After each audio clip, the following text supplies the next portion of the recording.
Hello বন্ধুরা, সকলে কেমন আছো? আশা করি সবাই ভালো আছো। এসো আজকের রেসিপিটা শুরু করা যাক। আজকে আমি তোমাদেরকে পই ডাঁটা রেসিপি বানিয়ে দেখাবো। তো চলো উপকরণগুলো দেখিয়ে দিই। 500 গ্রাম পই ডাঁটা আমি কেটে রেখেছি, পাতাগুলো কেটে রেখেছি, আর ডাঁটাগুলো 2 পিস করে চিড়ে রেখেছি। আর একটা মাঝারি সাইজের বেগুন লম্বা লম্বা করে কেটে রেখেছি। 2টো মাঝারি সাইজের আলু লম্বা লম্বা করে কেটে রেখেছি। আর 2টো পটল একই রকম করে লম্বা করে কেটেছি। আমি আলু পটলের চোকা ছাড়াইনি, চোকা সমেতই কেটেছি। আর ফোড়নে দেওয়ার জন্য 5 ফোড়ন নিয়েছি, 4টে কাঁচা লঙ্কা নিয়েছি। আর পরিমাণ মতো হলুদ, পরিমাণ মতো লবণ, পরিমাণ মতো সর্ষের তেল নিয়েছি। আর বন্ধুরা, আমি এখানে 2 চামচ সর্ষে নিয়েছি আর 2 টেবিল চামচ পোস্ত নিয়েছি। একসঙ্গে আমি বেটে রেখেছি। এর মধ্যে অল্প নুন আর একটা কাঁচা লঙ্কা দিয়েছি, যেহেতু সর্ষে আছে, নয়তো তেতো হয়ে যাওয়ার ভয় আছে, ওই জন্য একটা কাঁচা লঙ্কা আর অল্প নুন দিয়ে বেটে রেখেছি। তো চলো আজকে শুরু করি পই ডাঁটার রেসিপি। আমি গ্যাস ধরিয়ে একটা প্রেসার কুকার বসিয়ে দিয়েছি, ওতে অল্প পরিমাণে জল নিয়েছি।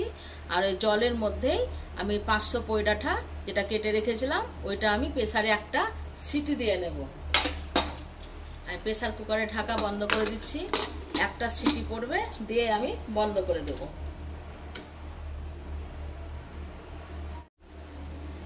পই ডাঁটা সিটি পড়ে গেছে, একটা সেদ্ধ হয়ে গেছে। এবার আমি অন্য জায়গায় একটু একে সরিয়ে রাখছি। দিয়ে এবার আমি একটা কড়াই বসিয়ে দিলাম। আমি কড়াইয়ে সর্ষের তেল দিয়েছি, ওই তেল গরম হয়ে গেছে। ওই তেলের মধ্যে আমি বেগুনগুলোকে দিয়ে দিচ্ছি।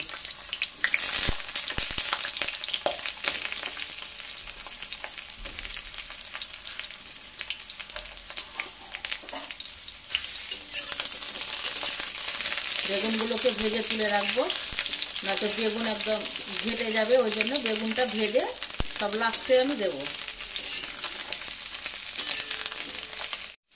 বেগুনগুলো ভাজা হয়ে গেছে, এবারে বেগুনগুলোকে অন্য পাত্রে উঠিয়ে রাখছি। এই কড়াই এবার আলু আর পটলগুলো ভেজে নেব।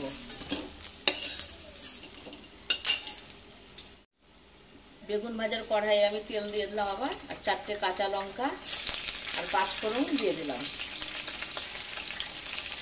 এটা কয়েক সেকেন্ড ভেজে নেওয়ার পরে তখন আলুগুলো দেব। আলু পটলটাও আমার ভাজা হয়ে গেছে, এরকম করে লাল লাল করে ভাজবে। এবার এই সময় আমি যতটা পরিমাণে লবণ লাগবে আমি লবণ দিয়ে দিচ্ছি এখন। আর হলুদটাও দিয়ে দিচ্ছি।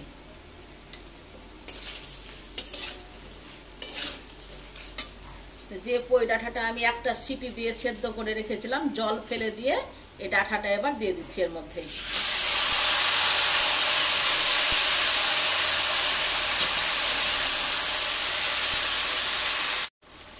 এবার সর্ষে আর পোস্ত বাটাটা আমি দিয়ে দিচ্ছি।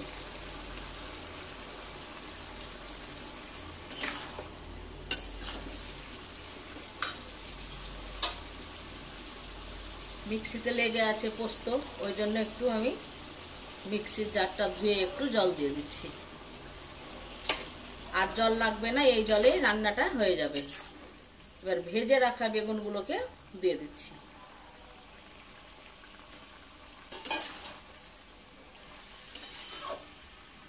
শুকনো শুকনো ভাত দিয়ে মেখে খাবে, খুব সুন্দর লাগবে। আর এখানে বন্ধু, তোমরা যদি মিষ্টি কুমড়ো কেউ খাও তাহলে অবশ্যই মিষ্টি কুমড়ো দিও। আমি যেহেতু মিষ্টি কুমড়ো খাই না, মানে পছন্দই করি না আর কি ওই সবজিটাকে, ওই কারণে আমি মিষ্টি কুমড়ো দিইনি।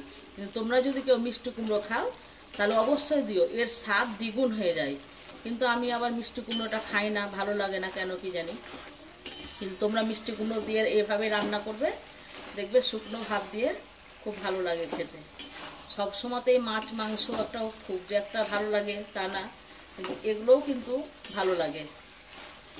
একটু শাক, ডাঁটা চচ্চড়ি এসবও ভালো লাগে সময় সময় খেতে। দেখবে, খেয়ে দেখবে তোমরা গরমের সময় একটা ঠান্ডা ঠান্ডা পই ডাঁটার তরকারি। আশা করছি তোমাদের ভালো লাগবে। যদি ভালো লাগে বন্ধু, অবশ্যই আমাকে একটা লাইক করে জানাবে। আমার রেসিপি কি তোমাদেরকে ভালো লাগছে না নাকি? কেউ লাইক করছো না, কমেন্ট করছো না, কি ব্যাপার? তাহলে কেমন রেসিপি তোমাদের চাই আমাকে কমেন্টে জানাও, আমি চেষ্টা করব আমার সাধ্যমতো। কিন্তু অবশ্যই বন্ধু আমার পাশে থেকো। আমার চ্যানেল যদি এখনও সাবস্ক্রাইব না করে থাকো সাবস্ক্রাইব করো, লাইক করো, কমেন্ট করো, তাহলে আমারও ভিডিও বানাতে ভালো লাগবে।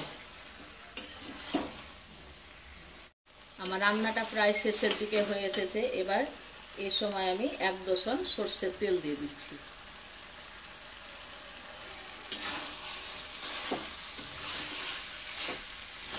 যতক্ষণ জলটা শুকিয়ে যাবে ততক্ষণ ধরে একটু কষতে থাকবে।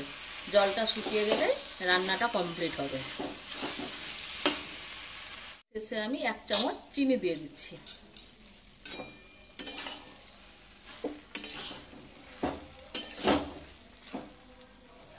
তো শুকনো শুকনো হয়ে গেছে। এবার আমি অন্য পাত্রে তুলে নেব। গ্যাসটাকে অফ করে দিলাম। এবার আমি অন্য পাত্রে তুলে নিচ্ছি।